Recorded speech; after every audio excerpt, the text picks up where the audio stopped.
Welcome back, everybody. This is another episode number 4 of the Playbook Podcast. Thank you for tuning in with us for another episode. Super excited. At the Playbook Podcast, we simply outline different playbooks and gameplays for students when it comes to innovation and entrepreneurship, and for faculty and staff, alumni as well. So this is not exclusively for students, but we do highlight a lot of students because that's directly who we serve for a lot.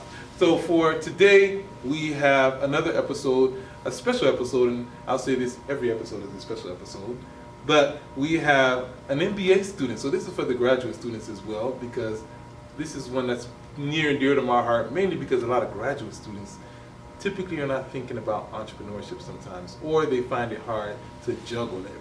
And so we have one of our graduate students here, MBA student, Mr. Jay Martino. His name is actually James, but I'll say Jay. I don't know if you want to put your government name out there. Jay, all right, Jay. It sounds much cooler though. So Jay Martino, he is in a very interesting business, which I think a lot of students in undergrad get involved in this, and we'll talk about that a little bit more. And what I want to make sure we get out of this today is for students to understand how to balance this, but also understand how they can actually turn this into a legitimate business. And what we're talking about is being a barber, a legitimate barber at that. So let's hop right into it. Jay, welcome. Thank you for having me. You're welcome, man. Go ahead and give us a little background about who you are, where you're from, and what you're doing here at Clark Atlanta, man. Right. So, my name is Jay Martino. Originally, I'm from Charleston, South Carolina. Born and raised. I went to undergrad at Francis Marion University. That's in Florence, South Carolina. A little small PWI, where I received my BBA in business marketing. Got my bachelor's like 4.5 years. Graduated, stayed home for a little minute, worked for a couple months, and then moved up here to Atlanta. A little backstory about how I got into barbering. Cutting hair was always one of those things I just found cool. It's one of those things that started off as a hobby, and I just started getting good at it, started making money, so it was hard for me to stop doing it. So how I started doing it was really just watching YouTube. I had a cousin who was a barber. Started cutting my homeboys and my teammates and my friends, family. So that really like got me going with it. At first, I really didn't see any like movement with it. It was kind of like stagnant. So I was always thinking, I was like, maybe this isn't really for me. So I kind of fell off from it. My sophomore year in high school. I was still cutting, but I wasn't really promoting it. I wasn't really going as hard. Okay, so this was high school? This was high school, yeah, high school, yeah. So I was really about to say, I don't want to do it anymore. I really was about to give it up. Tell one of my homeboys, my senior year, he was like, bro, I know you can cut. I need you to keep me looking good every week. So I was like, okay, bro. So I started cutting him. He started promoting me hard. Like he was taking videos and shouting me out. And he was doing more promotion for my business than me. So at this point, he had people like asking me about the haircuts and stuff like that. So I'm like, okay, maybe I should like really take it serious now. Mind you, this is my senior year now. So I go off to college, and college was really where I kind of really made a name for myself, because I wasn't supposed to do it, but I was doing it. I was cutting in the dorms. You really can't have a business within the dorms. So I was really cutting. I was cutting the basketball players, everybody from the freshmen, the most popular people on campus. I had them in my dorm, in and out. Like I really had a line waiting outside. So that was my freshman year. My RA at the time, he saw me cutting. He told me to just keep the line down. Don't have people standing out in the hallway making it, seem obvious that you're running a business. And then he told me that if I really want to take it to a professional level, his dad is a barber and a barber instructor as well. So he was like, if I want to take it to a professional level, his dad can help me, gain my license, gain my hours, so I can get licensed in the state of South Carolina. So I was like, shoot, I'm a freshman. I don't got nothing else better to do, so might as well, get licensed while I'm in school. So I met with his dad. I think this was the summer leading into my sophomore year. He was like, I can help you gain your hours for a state board so you can take your test and get you prepared for being a licensed barber in the state of South Carolina. He was like, honestly, if you do it the right way, if you follow, my program, you can get your license before you get your degree.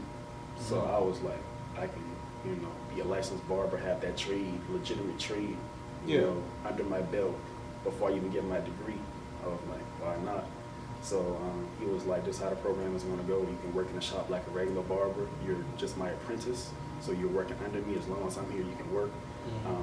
And you have a chair in the shop, pay a weekly booth rent or whatever, and I'm training you, and you already have the skills, so I'm just training you on, how to perfect your craft even more. So that whole situation lasted about a year. I gained my hours, and This is sophomore year? Yeah, sophomore year. So I started my sophomore year, so I didn't finish. Actually, it got kind of postponed because that's when COVID happened. Okay. So it lasted a little bit more over a year because they shut down the barbershops. So I couldn't get my hours of work during that time. So I finished in a little bit over a year. Okay. But after that year was up, I went down to state board, took my 2 different tests. I think I passed my theory exam, which is like the written exam, the first try. The practical, which I wasn't even sweating about, I failed that my first time, which was crazy. And then I retook it again, and I passed on my second time. So at this point, I was a licensed barber in South Carolina, like legitimate, like no curves, no. Okay. I mean, really, real deal licensed barber. So fast forward to my senior year, I ended up graduating, and during this time, I think most people don't really talk about it, but during that time when you graduate, you're kind of like in a weird space where you're trying to figure out what you want to do, like where you want to live, what kind of work you want to do, and stuff like that.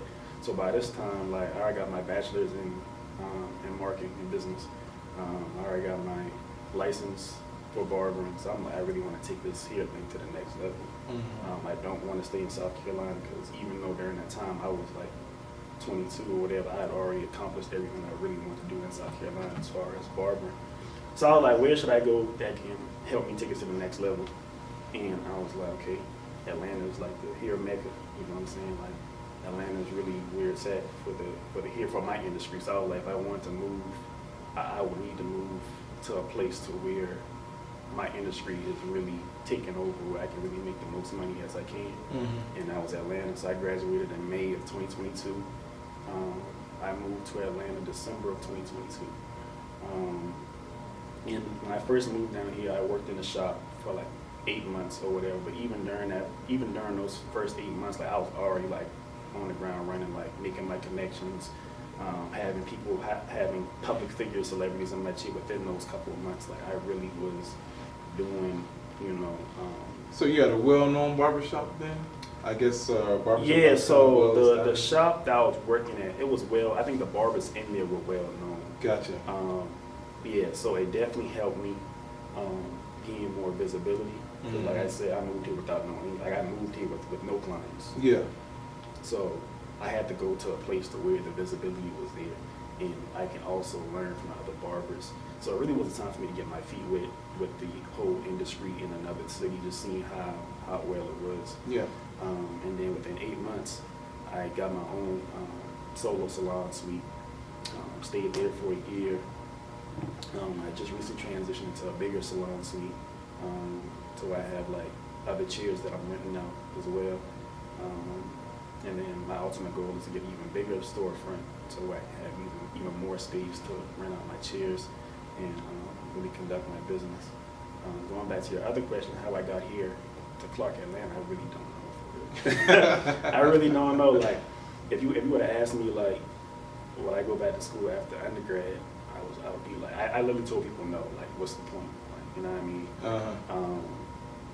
But with me being in Atlanta, I do have a lot of adult, like working professional clients, and I do also have a lot of college clients as well. So people from Morehouse, Clark, of course, Georgia State, that type of thing. So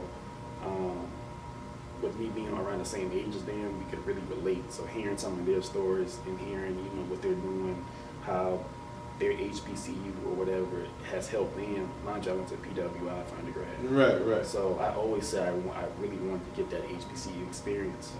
Okay.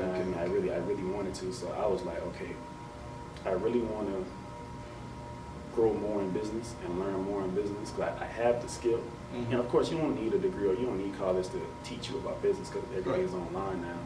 But with me, I'm a more practical person, so I need to be like, I wouldn't say need to be told certain things, but I like having that person hold me accountable. So like a professional like yourself that can hold me accountable to help me in business. So I was like, okay, if I get an MBA, if I go back to school, I would want to go to HBCU, and also I would definitely want to be somewhere here in Atlanta, of course. So Clark was my only real option. So did I think I would get in? No, because I've been out of school for like 2 years at this time. So it's like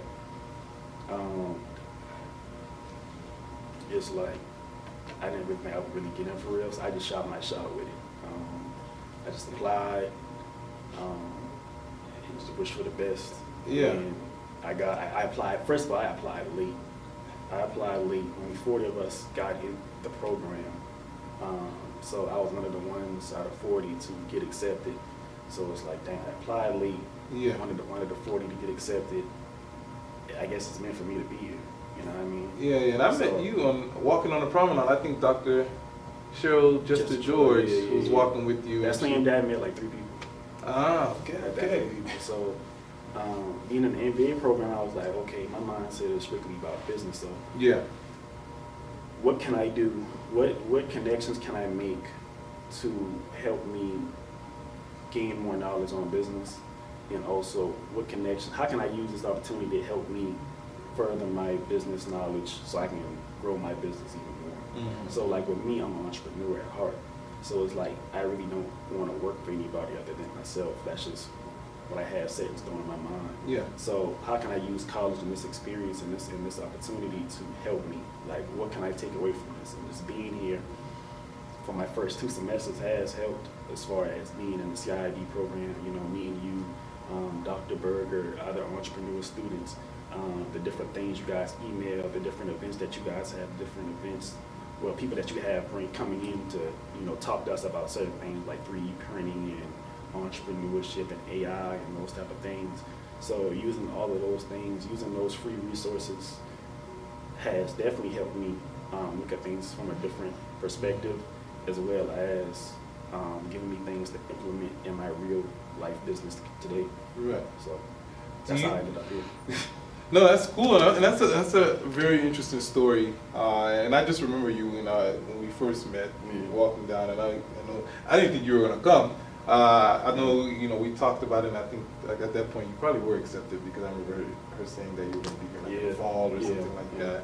And I was like, okay, we'll see. Nothing wrong with whether he shows up or not. My question to you now is, do you think that you being here kind of gives you somewhat of an edge when it comes to looking at things holistically in your industry? So for example, when you talk about trades like yours, where you can stop literally just going to a tech school, get your certification, and be done with it. You're not going back, you don't have to go back to college or anything like that. Do you think sometimes that you might be exposed to different perspectives of things that might give you an edge? Like for example, looking at how to leverage AI, or looking at business from a larger scale, from a larger corporate stance versus just being a one-person shop and just stopping there for the next 30 years. Right. Do you think it kind of enlarges you there, or no, do you think you already would have had that kind of vision already? So being here, it definitely opened my mindset up, which is why I started my multi-chair shop while I was here. Mm-hmm. Okay. My mindset wasn't that coming into it. It was more so just focus on me. Yeah. But now it's kind of like I really want to build something that's bigger than me. Scale up. Yeah, scale up. So with that, I definitely need help doing that. So training people to do things the way I want them to do things, so we can really grow and really get to a real bag for real. You know what I mean? But going back to your previous question on, do I feel like I have a competitive edge versus people that didn't go the route that I did? I absolutely do. And like I said, going back to it, like, you don't have to go to college to learn about business. You don't. Like that's plain common sense. Like you don't have to do it. Like it's books out there. It's YouTube University out there. There's so many different resources. Like you don't have to do it. But with me and my journey, that's what worked for me. Right. And with being in school, I think you told me this when I first met you too. You told me that people love college students, and you get a lot of free things being a college student. So with me, I've gotten a lot of free resources that people in the real, I'm gonna say the real world, as far as not in college, in the real world have to pay thousands, hundreds for, and I'm getting these free resources for free. It may just be for these next 2 years, but I'm going to capitalize off these moments, off these opportunities, and really use it to my advantage and take what I can and apply it just so I can know what to do, beyond these 2 years that I have it for free. You know what I'm saying? So I definitely feel like I definitely have a competitive edge over barbers or just people in trades who don't seek that higher education. I think being an entrepreneur, having a trade, I think most people don't seek that higher education. Like once they get their certificate or whatever, they do things to perfect the craft, but they forget about the other side of the business. Like having the craft, knowing how to do, if you're an electrician, doing rewiring, if you're a plumber, knowing how to, hook up a sink or whatever, being a barber, knowing how to cut, being a makeup artist and knowing how to do makeup, like that's the skill. Like that's what you make your money on. But when you get this money, how are you going to scale it? How are you going to grow it? I feel like that's one thing that people don't really understand. Yeah. All right. So I wanted to drive home the point that no, you don't have to go to college to be an entrepreneur, to be successful.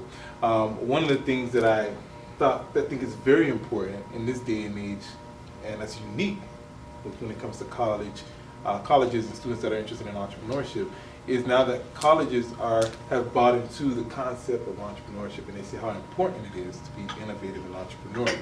That being said, there's being able to capitalize on the resources like you did, and I say this for a lot of college students. People love to help college students, even me. And so a lot of the programs that a lot of doors, I'll say it like this, that are typically hard to open, usually open up very easily for college students. It usually is until y'all graduate. And y'all be like, oh man, look at all of these things I could have taken advantage of as a college student. And so I'm glad that you capitalized on that, because that is, in my opinion, one of the things you should capitalize on as somebody who knows they want to be an entrepreneur. There's so many programs out there, so much money, so many resources. People just want to help, giving you time for free. And I'm glad that you've done that. And you actually just recently finished. Different teams, so like people from, I was only from Clark, Atlanta. People from Morehouse, people from Georgia State, other schools in Georgia, and some schools like outside the state as well. I think one dude was like in Florida or whatever. So it lasted about 3 months. We started mid-January, and they partnered us up with a different mentor slash coach. So there, they helped us with our business plans, budgeting, different forecasting, really building up our business so we can present it to investors. So we had like a mock draft, like a little mock round or whatever. That went good. Actually, during that mock round, an investor was actually interested in my business during that time. So I was like, man, you really invested, like really wanted to like invest just off the rough draft of my presentation. So I was like, that was pretty cool. And then we had a qualifying round, and I didn't make it to the final round, but for those that did make it to the final round, I think the winning team got like $10,000 or whatever. But even through that, all the people that participated, we all got 1 free year of Tide membership and mentorship. So like we have access to the mentors, the different mixer events that they have, all the different resources on funding, finance, stuff like that. Like we have like first dibs, first access to everything that they have to offer. As well as I still keep in contact with my mentor. He was like, he likes my business so much that he wants to help me throughout, like even after the program, so we can like get things really going. Still a win. Yeah. So we meet every Monday, same time every week. So for students that haven't done it, I definitely would recommend it, because it helps you get your stuff in order for your business that you really need. And also, even if you don't win, you still get 1 free year of membership. So it's a win-win situation. They feed you all of that stuff. So I think that's you know, and your story is exciting because again, you take something that a lot of students or people just look at as very like general, right? When I get my barber license, open a shop, you know, I'm just going to do that. But I think the way you're kind of approaching it, or at least the doors that you're opening for yourself, kind of puts you in a unique position. And like I said, it gives you a little edge because now you're thinking about things a little different. The average barber isn't thinking about how can I find investors to scale this up. So if you can find a way to position your model where it's going to get investors interested, that now puts you ahead of the game in terms of possibly being one of the leading people in this industry when it comes to being a barber. What does that model look like? Thinking more on a larger scale versus just, again, like I mentioned, stopping at one shop. And there's nothing wrong if you just want to have one shop and keep it simple. I think to add on to that too, I think when you say that you want to do something, whether it's barbering or you want to be a makeup artist or an esthetician or a plumber or whatever the case may be, whatever trade that you have, I think it's very important that whatever you do, you look at what everybody else is doing in your industry, and you literally look at everything that they're doing and find things that they're doing similar and do the complete opposite. Interesting. That's what worked for me. I can't really speak for anybody else, but what like helped me was like seeing what other barbers were doing and doing the complete opposite. Well, that's good. Yeah, that's good. That gives you that helps make you unique.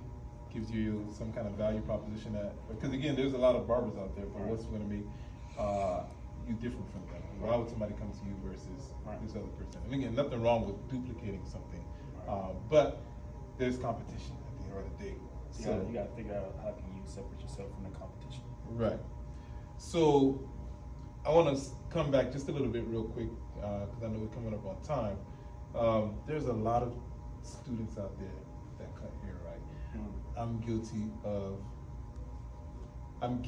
of getting my haircuts when I was in college from gentlemen like you who were, not legally doing it, but I've done that before actually, like cut one of my professors back in the Really? Yeah. Okay. Yeah. Well, I wasn't a professor at the time in college, but yeah, I know a lot of students do that.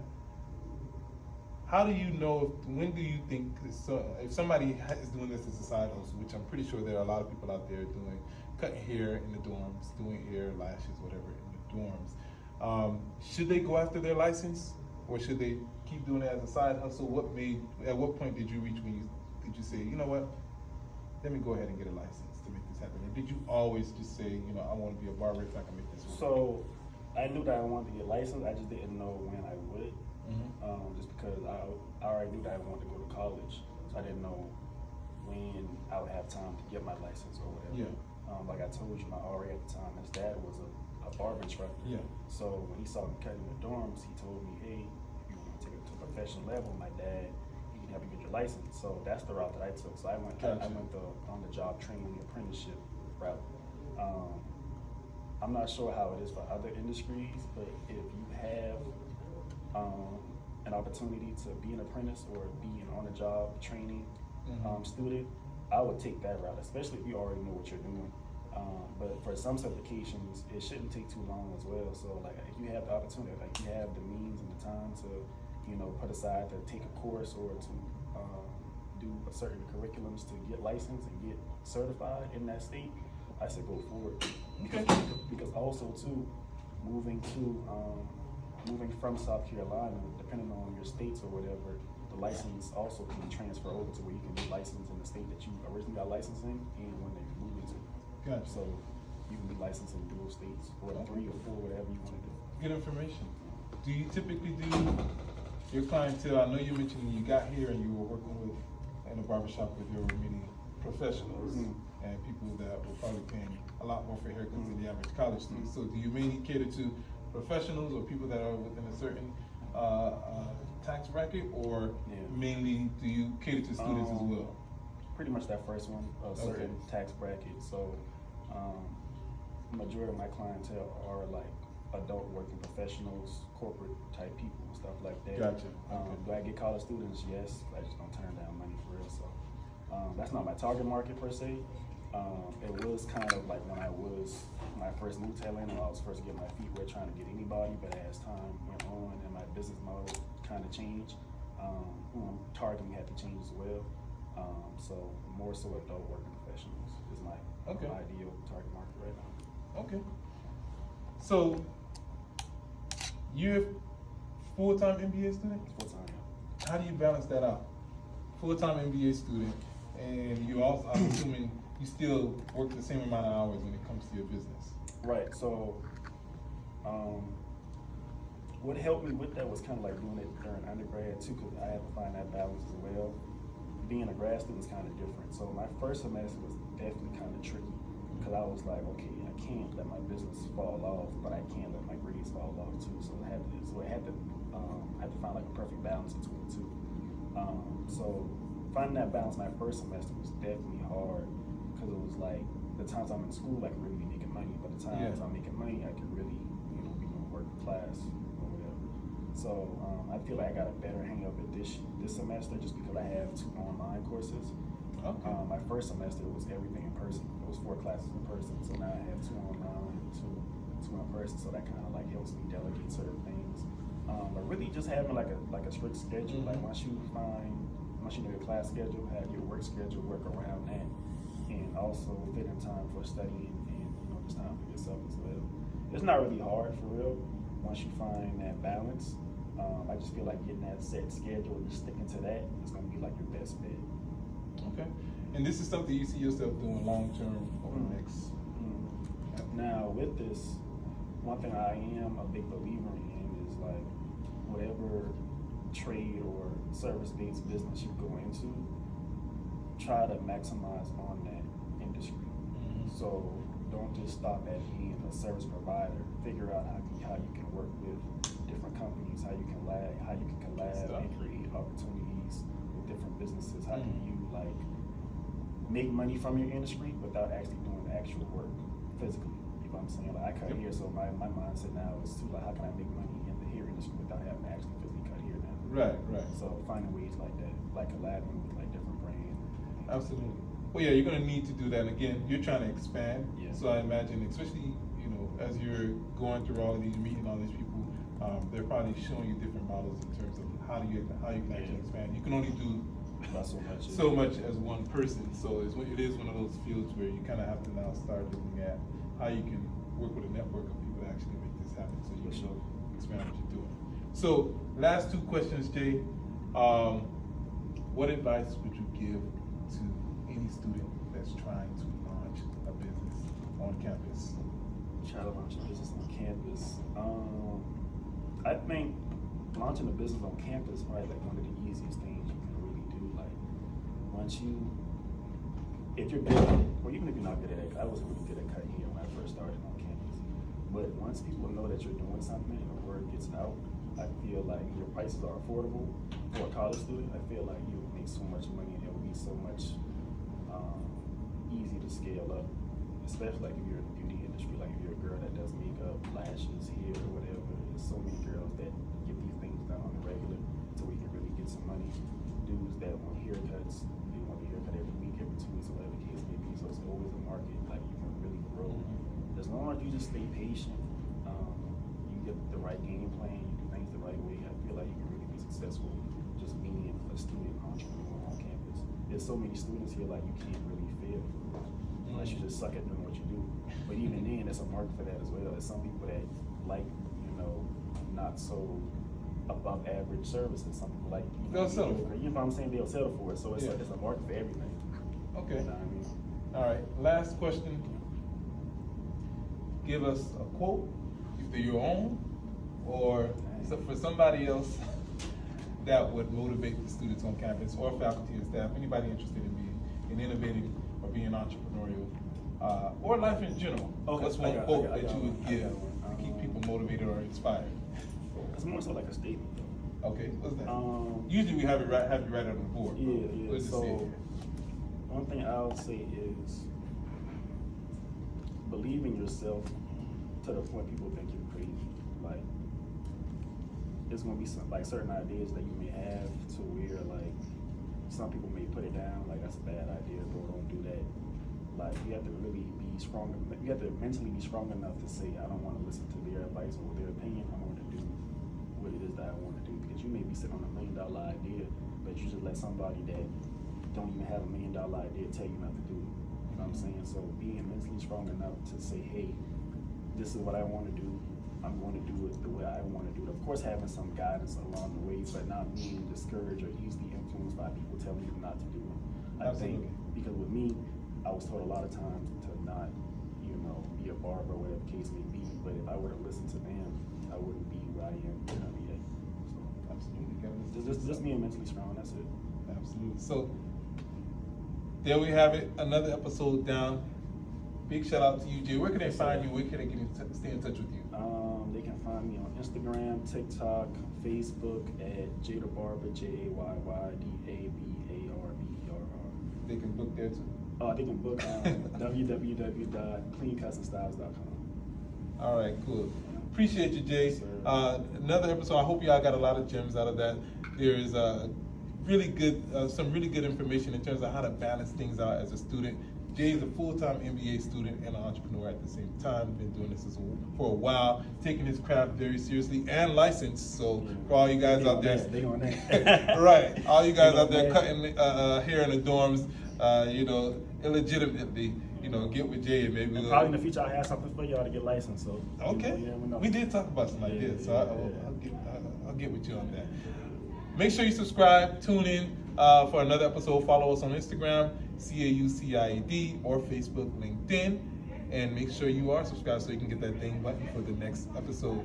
Till then, see you all till next time. Yes, sir.